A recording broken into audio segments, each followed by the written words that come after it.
उज्जवल Bharat news, देश की प्रखर आवाज, प्रभात सुर्खियां। नमस्कार। उज्जवल भारत न्यूज के प्रभात सुर्खियों में आज सभी का स्वागत है। आज हम आपको ले चलते सीधे गुजरात के राजधानी यानी गांधीनगर। गांधीनगर में एक ऐतिहासिक और प्राचीन मंदिर बना है जिसका नाम है ढोलेश्वर महादेव मंदिर। ये कहानी इतनी प्राचीन है कि इसे हमें ढूंढने में काफ़ी समय लग गया। देश महाभारत काल की कहानियों और मिथकों पर जी रहा है और बना हुआ है। ढोलेश्वर महादेव मंदिर एक प्राचीन मंदिर है जिसका उल्लेख शिव पुराण में भी मिलता है और माना जाता है कि हिंदू पौराणिक कथाओं के अनुसार ये भगवान इंद्र द्वारा बनाया गया एकमात्र मंदिर है। पौराणिक कथाओं उस पर यह भी लिखा है कि प्राचीन काल में एक चरवाहे ने अपनी गाय को एक खास जगह पर दूध देते हुए देखा जो बाद में शिवलिंग निकला, एक सफ़ेद शिवलिंग। इस रंग के कारण इसका नाम ढोलेश्वर पड़ा। महाशिवरात्रि और श्रावण के शुभ माह पर मुख्य पूजा की जाती है। यह मंदिर साबरमती नदी के तट पर स्थित है। मंदिर का माहौल और संस्कृति इसे शहर का एक अनूठा धार्मिक और पर्यटन स्थल बनाती है। ढोलेश्वर महादेव मंदिर भगवान शिव का प्राचीन एवं ऐतिहासिक मंदिर है। ऐसा माना जाता है कि पवित्र तीर्थस्थल महाभारत काल से हजारों वर्ष पूर्व से स्थित है। कहा जाता है कि ये मंदिर सोमनाथ ज्योतिर्लिंग से भी प्राचीन है। ढोलेश्वर महादेव मंदिर गुजरात के गांधीनगर के पास छोटे से गांव रंदेसन में साबरमती नदी के तट पर स्थित है। इस स्थान से कई कहानियां जुड़ी हैं जिनमें भगवान इंद्र से लेकर पांडवों तक की कथाएं शामिल हैं। ढोलेश्वर महादेव का महत्व महान संत महर्षि वेद व्यास द्वारा लिखित विभिन्न पुराणों में चरणित है और इसे गुजरात को काशी माना जाता है। ये भी माना जाता है कि यदि कोई भक्त काशी नहीं जा सकता है तो इस स्थान पर आने पर साबरमती नदी के स्नान करने पर उसे वही पुण्य प्राप्त होता है। भगवान इंद्र ने भी साबरमती नदी में पवित्र स्नान के बाद ब्रह्मा हत्या के पाप को दूर करने में सक्षम हुए थे और ढोलेश्वर मंदिर का निर्माण सुंदर और विशाल ढोलेश्वर महादेव परिसर में उत्कृष्ट वास्तुकला और नक्काशी के साथ मुख्य मंदिर, अनुष्ठानों के लिए यज्ञशाला, गौशाला, संत निवास, पार्किंग, साबरमती नदी के शांत और प्राकृतिक वातावरण में छोटा बगीचा आदि शामिल है। कहते हैं महाशिवरात्रि पर बड़े मेले का आयोजन किया जाता है जब भगवान शिव के हजारों भक्त यहाँ आते हैं। प्रत्येक सोमवार और श्रावण माह यहाँ आने पर भगवान शिव की पूजा करने के लिए बहुत शुभ समय है। आपको बता दें कि इस स्थान में भगवान इंद्र से लेकर पांडवों तक की कहानियाँ जुड़ी हुई है। कहते हैं ढोलेश्वर महादेव का महत्व महान संत महर्षि वेद व्यास द्वारा लिखित विभिन्न पुराणों में भी चर्चित है और इसे गुजरात का काशी भी माना गया है। इस कहानी से जुड़ी एक महत्वपूर्ण बात यह भी है कि इस पवित्र तीर्थस्थल की एक और महत्वपूर्ण कहानी मराठा राजा और ढोलेश्वर के संत से भी जुड़ी हुई है। सुंदर और विशाल ढोलेश्वर। तो चलिए आपको आज शिव पुराण और उसकी महिमाओं के बारे में आपको जानकारी दे देते हैं। कहते हैं शिव पुराण सभी पुराणों में सर्वाधिक महत्वपूर्ण व सबसे ज़्यादा पढ़ी जाने वाली पुराणों में से एक है।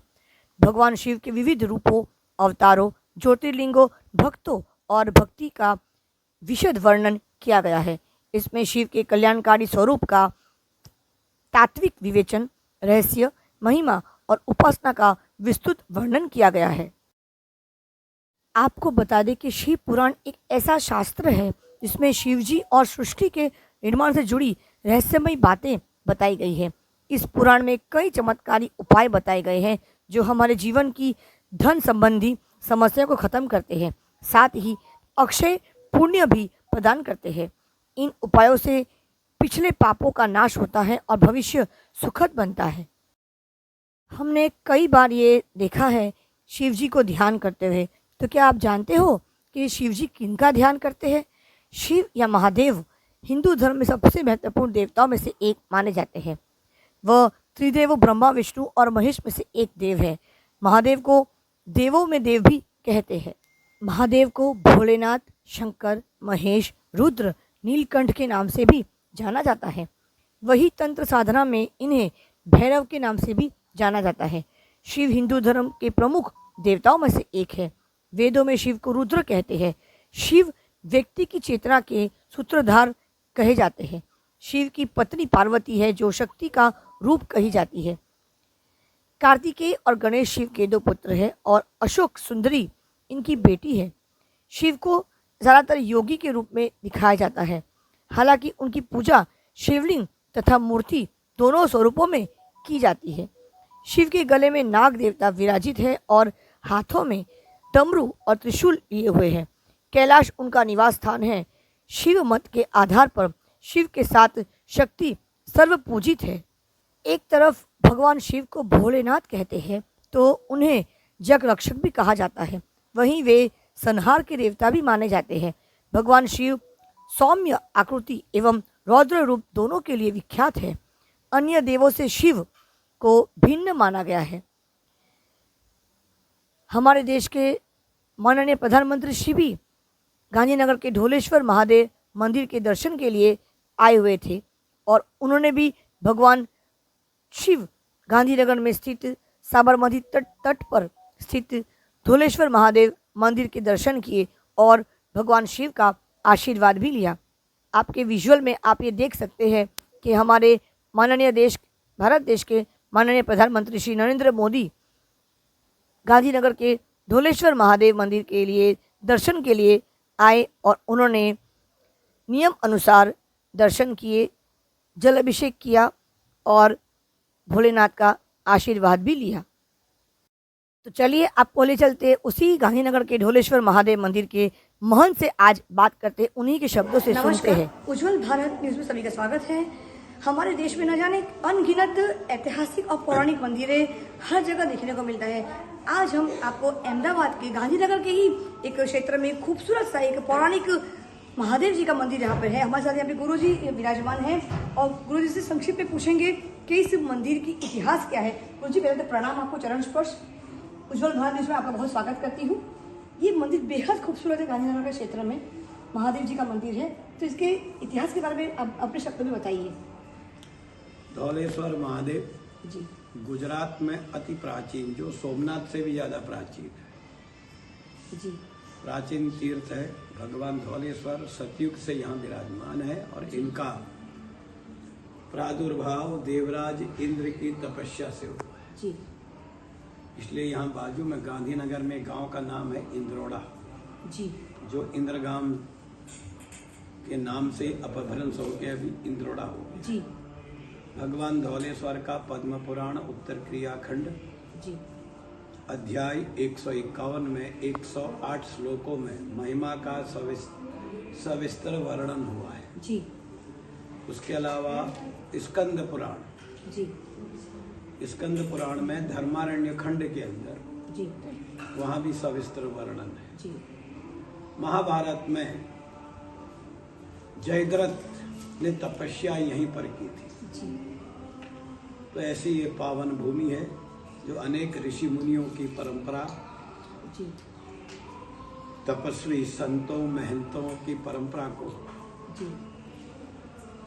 आगे बढ़ाते हुए मैं अभी यहाँ 28वां महंत जी और ये साबरमती कलौवे साबरमती सुभा तो कलयुग की गंगा इसको कहा गया है। ये कश्यप की पुत्री है जी उसके किनारे जो भी तीर्थ है उनमें ये प्रमुख तीर्थ है जी। और लगभग गुजरात में ऐसा कोई इतना प्राचीन जो प्रमाणभूत तीर्थ हो ऐसा कोई नहीं है जी।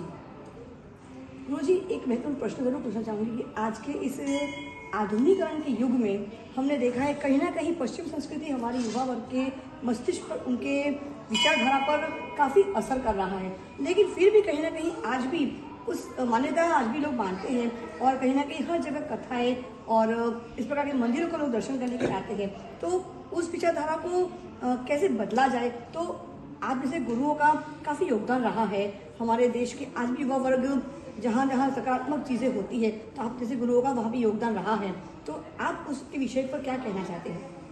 ऐसा है कि वर्तमान काल और शिक्षा पद्धति जी इसके लिए जवाबदेह है शिक्षा पद्धति। जी हमारी जो शिक्षा पद्धति है वो पश्चिम की है। जी हमारे वहाँ जो गुरुकुल की पद्धति थी वो नष्ट हो गई। जी और गुरुकुल की जैसी शिक्षा वैसा उस व्यक्ति का स्वभाव बनेगा, बिल्कुल। उसी ढंग से वातावरण बनेगा। जी तो हम कई साल तक विदेशी सत्ताओं के अधीन रहे जी और उन्हीं सत्ताओं ने जो व्यवस्थाएं यहाँ चालू करी, जी उन्हीं व्यवस्थाओं में हमारी जो वर्तमान की जो सरकारें आई जी और जिसने इसको भारत जनतंत्र के नाम से जी इस देश को प्रतिभाषित किया है, जी तो अब वो अभी वर्तमान में जो हमारे जो संस्कार हैं घर के हैं, जी थोड़ा धर्म के हैं, वो संस्कारों तक ही ये नई पीढ़ी रहती है आगे, क्योंकि उनके जीवन के अंदर एक कटु सत्य है। कटु सत्य क्या है कि जीवन और उसका विकास, तो जीवन और उसका विकास वो अभी वर्तमान युग की जो शिक्षा पद्धति है उसी के आगे। जी उसके कारण यदि हमारी शिक्षा पद्धति हमारी उसी में आ जावे तो मैं उसे ज़्यादा नहीं कहूँगा। मोदी जी ने कहा है कि प्राकृत भाषा जी में ही पूरी शिक्षा होनी चाहिए, बिल्कुल। तो वो उसी विचार से वो आगे बढ़े और उसी में हमारी प्राकृत भाषा में ही हम मेडिकल हो कि साइंस हो कि कॉमर्स हो, ये सभी फैकल्टियाँ उसी में जब तक हम हमारे स्कूलों में चालू नहीं करेंगे तब तक इसकी कोई संभावना नहीं है। बहुत बहुत धन्यवाद। अंतिम प्रश्न है कि इस प्राचीन मंदिर में कब कब महत्वपूर्ण कार्यक्रम होते हैं, उस पर जरा अपने शब्दों में कह दीजिए। ये तो प्राचीन तीर्थ है, यहाँ शिवरात्रि, हाँ महाशिवरात्रि जी में यहाँ खूब दूर दूर से जी जनमानस भगवान धवलेश्वर का जी दर्शन एवं पूजन के लिए आता है। उस समय यहाँ अंदर आने के लिए ही आपको 3-4 घंटा लगेगा जी उसके अलावा अंदर आ ही नहीं पाएंगे। जी और पूरा श्रावण मास, मल मास यानी पुरुषोत्तम मास, जी यहाँ खूब भीड़ रहती है। यहाँ पर ब्रह्म भोजन, जी गौशाला है, यज्ञशाला है, भोजनशाला, ये सब प्रवृत्तियाँ जो हमारे जी धर्म स्थानों में है वो सब चलती रहती है। बहुत बहुत धन्यवाद आपका चरण स्पर्श देने के बाद। तो देखा किस प्रकार से आज हमने एक प्राचीन मंदिर के बारे में आपको जानकारी दी है। सही कहा गुरुजी ने कि संस्कृत जो हमारा एक पारंपरिक भाषा है, रहा है हमेशा से, संस्कृत और प्रकृत, उसको आज फिर एक बार उजागर करने के लिए अभी वो समय आ चुका है। क्योंकि कहीं ना कहीं हम लोग हमारी संस्कृति जो हमारी स्वयं की संस्कृति जो जिसकी वजह से आज धरती पर आज भी हमारे साथ बहुत सारी ऐसी परंपराएं जुड़ी हुई है, लेकिन कहीं ना कहीं वो आज मिटती जा रही है, तो उन्हें न मिटने देना चाहिए। और उसके लिए हमें वापस वही परंपराएं, वही संस्कृति, वही कल्चर जो हमारे देश की संस्कृति है उसे फिर वो उजागर करना होगा।